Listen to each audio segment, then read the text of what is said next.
Hi, my name is Sean Michael Lewis, and this is Ryan Despain, no middle name. And we are the CEO and COO of Tier Level Digital Media. And today we are talking about three things that you need to be doing in the digital marketing world for your restoration company. And this is something, we do a lot of these things as an agency, but we really wanted to provide some content out there for you to understand what those three things are.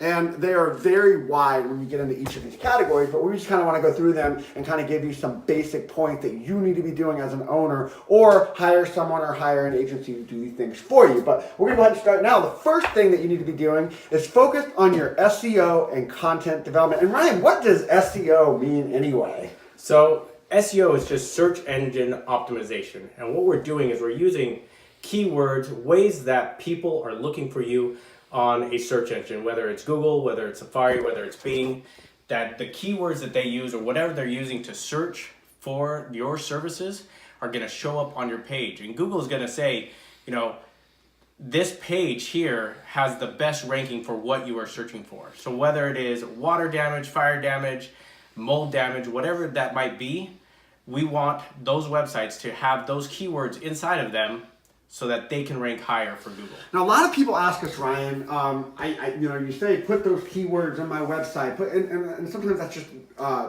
conversations that go way over people's head. But really, let's talk about it's all about content development, right? Absolutely. And a lot of times if you're in a franchise system or you have some kind of templated website, a lot of times it's all about following different check marks and things like that. But what we really want to talk about is focusing on creating quality, good content that uses some of those keywords. Call them buzzwords, whatever you want to call them, that meet the requirements of things that people are searching for. So why don't you just talk a little bit about what making great content is, from using photos and blogs and all that type of stuff, Ryan?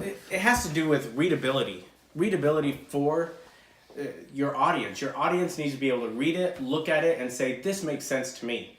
And that's how Google ranks it. Google's going to rank it saying, this is good for the audience. It's answering the audience's questions. If it doesn't answer the question, it's not going to rank. If the content is not readable, and if it's just stuffed full of keywords or key phrases, and it just has all these every 5 seconds, you're reading a line, and in three lines later, you're seeing water damage again, and then water damage again, and then water damage again. That's not readable at all to your audience, and therefore it will not rank. Good keywords are in good content, and that's what you need to build. You build good content, it looks nice, it's readable, Google likes it, your audience likes it, and then it's going to rank higher and better, and it's going to show up, and that's exactly what we want to see. It's not clickbait. It's not something that makes it so that it can get a huge click rate because of the keywords, but because your audience says, this makes sense to me, this is the answer to my question that I have, that I put into the search engine. And when they click on it, it answers their question, and therefore, that's how you get the clicks on your website. And when you look at this, sometimes if you are the business owner, you are the expert in your industry, writing that content yourself or bringing people with like-minded mentality in the industry is what's going to produce the best content in that area. What I definitely warn you about is looking at a lot of agencies in this space, or niche spaces like what we work in, do a lot of what they call black hat old school techniques, a lot of keyword stuffing, where they just throw keywords out in your industry, in your space, and it doesn't even make readability sense when you look at it. And that is a really negative thing. Google's gotten a lot smarter over the years, so that is something you definitely want to be careful with. Is if you do hire an agency, make sure they understand the quality of content, they're humanizing what they do from everything they're doing on your website and all the different channels that are out there. It's very important to have a humanizing component. So now we're going to talk about the second area. Now, SEO has a lot of dynamics. So we just kind of went over, the basics of readability and the clarity. But the second thing we're going to talk about is your social media presence. And Ryan, kind of give us a little bit of insight on what that looks like. Like, where do they start? Like, so many questions. I know I got to be on social media for my business. Where do I start? How do I get started in that? And where do I begin? You know what? In this day and age, everybody believes that they are a social media guru because they know how to post something onto Facebook or Twitter, whatever it might be. But being able to connect with your audience as a business, that's a whole different ballgame. Connecting with your audience means doing all sorts of different strategies, whether it's industry content that looks good, that's going to be helpful for them when they have a disaster, or just being able to get audience to engage with your company, engage with the people that are behind the scenes. So being able to engage with the audience, that's a big word, engagement. And it is a big word because that is how you are ranked on search engines. It's part of search engine optimization. You have to rank well on search engine optimizations through your audience. Pages like Google, Bing, they want to know if your company is actually not only alive online by building on the website, but also alive to the audience. Are you relevant to the audience? Are you connecting with them, or are you just a face? And are you a real human person? And that's the big thing about, creating human content and context of that content, is to make sure that you're actually behaving like a real human being. Too many businesses operate like robot and try to automate things, which are a lot of great automated features like auto responses with phone numbers. If this is an emergency, please call. That's a great practice to have. But a lot of times they just want everything to be automated and just put it on autopilot, have everything scheduled, but they're not going in, conversing, liking, responding to different messages that they're getting. So that is one thing. With social media, it is extremely important to pick the right channel to start with. Don't just be on every channel and post the same thing. The context of each channel is a significant part of being successful. How do I get my engagement rate higher? Just posting on Facebook does not produce a high engagement rate. It basically has a very low visibility rate of less than 1% in most cases now for most businesses that are just posting on there and not using targeting features like Facebook ads and boosting techniques that are on there to find people in the age demographic, the different categories that they want to reach out. And that's a big difference right there. There's so many social platforms that we can be on right now, but look at your audience. Who are you looking for? If you're in the disaster and restoration industry, you're looking for homeowners. You're looking for people who can buy a house or buy an apartment or condo, whatever it might be. You're not looking for teenagers in your audience. So why are you going and trying to be trendy on a teenage platform when you need to be looking at the audience and where they are? Who is your audience? And then cater to them. Find the platform that they are on and post there. That's the main idea. And absolutely. And one thing that's really big and trending right now is the owner or the head director of any business, especially in the restoration industry, which we target a lot with our clientele who we work with, is you really have to utilize the video functionality of a lot of these platforms. LinkedIn is getting a lot more popular with video right now. Facebook, and uploading those videos natively to all those channels. Just putting it on YouTube and sharing that link is not the same as it was 5-10 years ago or whenever YouTube started with Google, but you want to make sure that you're putting that out there, video, and being very educational on those social platforms. Don't sell on social media. A lot of what we do at Tier Levels, we're not here sitting here talking about why you need to hire us as a digital marketing agency, but we want to tell you how to do things, steps 1, 2, and 3. And again, it's high level video, but we do expand and go more in depth in different categories on producing video, producing audio content, whatever it takes to make your brand more relevant.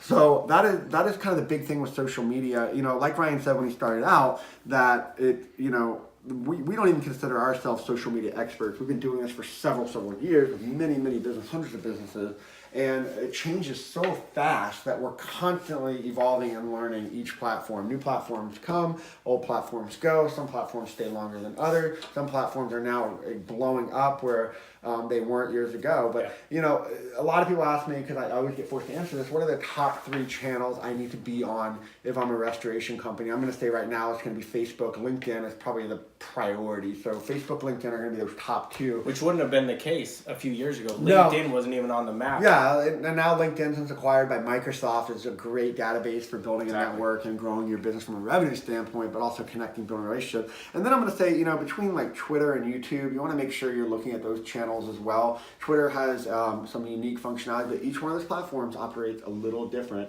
and you have to be careful how you're maximizing on those. So, with that said, the last area is what we call SEM marketing, search engine marketing, which is more of your paid marketing in the search world. We talked about SEO, which is the organic. We've talked about social media, and now we're going to talk a little bit about SEM. And Ryan, I'm gonna go ahead and talk a little bit about this, and if you want to add in some points on this, this is an area on our team we have a specialized group that just does pay-per-click type marketing. And the reason Yes. for that is it's highly specialized. And I don't mean that from an execution standpoint. It's very easy to set up and roll out campaigns, but to maximize how much you're paying for a click. So this is when you're on your phone or on your website, you see those ads on Google, you see them on different other channels. It's called paid marketing channels and things like that when people are searching for things. It's a little different than social media advertising, some of the same functionality, but you're bidding on different word phrases when people search for things like Serve Pro, Service Master, water restoration, where are you showing up? A lot has been developing in this space. So you have your standard pay-per-click campaigns where you're going after keywords and zip codes and areas you don't want to be, and wanting that ad to show up, as well as your organic rankings right below that. There's ads running in Google Maps now that can be a huge, tremendous advantage for your business when people are looking, are you close to where I live? The newest one that really excites me is talking about the Google Guarantee, which basically pay-per-click is even getting into now, where you might pay $60, $70, $150, $130 for a click, but they're finding ways to record those phone calls, guarantee the lead, and then if it goes through and it works out well, then they actually they charge you for that click. But if it doesn't, they reimburse you for that click, so you can have more of a proven ROI type system.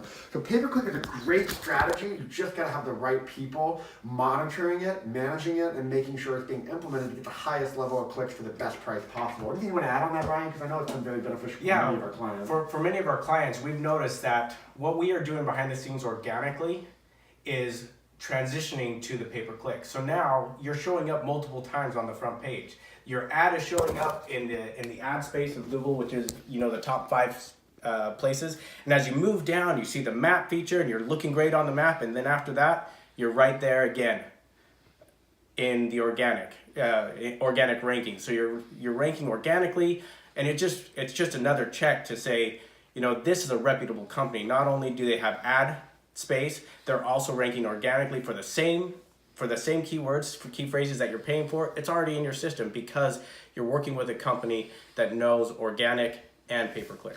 And that's really, those are the 3 main pillars. And again, we are going to continue to dive deeper in these with video series and content. So we definitely want you to reach out if you have any question. These are things we would be more than happy to set up a webinar, kind of go through your own platforms, walk you through steps 1, 2, and 3 that we just talked about, and where you might be missing on opportunities. A lot of you are doing these things and just looking for ways to improve. Reach out to us. We'd love to walk you through some things that we do. We're an open book when it comes to how we run as an agency. Absolutely. We have tons of people that have come and go as clients that have taken our practices and started implementing themselves with their own team. That's perfectly okay. So we love chatting about this. We're passionate about it. We'd love to educate you if you have any questions. Feel free to reach out to me at Sean@tierlevel.com, or you can reach Ryan at Ryan@tierlevel.com. Pretty easy. So look forward to chatting to you in the future. Hope you guys are having a great day. We'll talk to you soon. Thanks.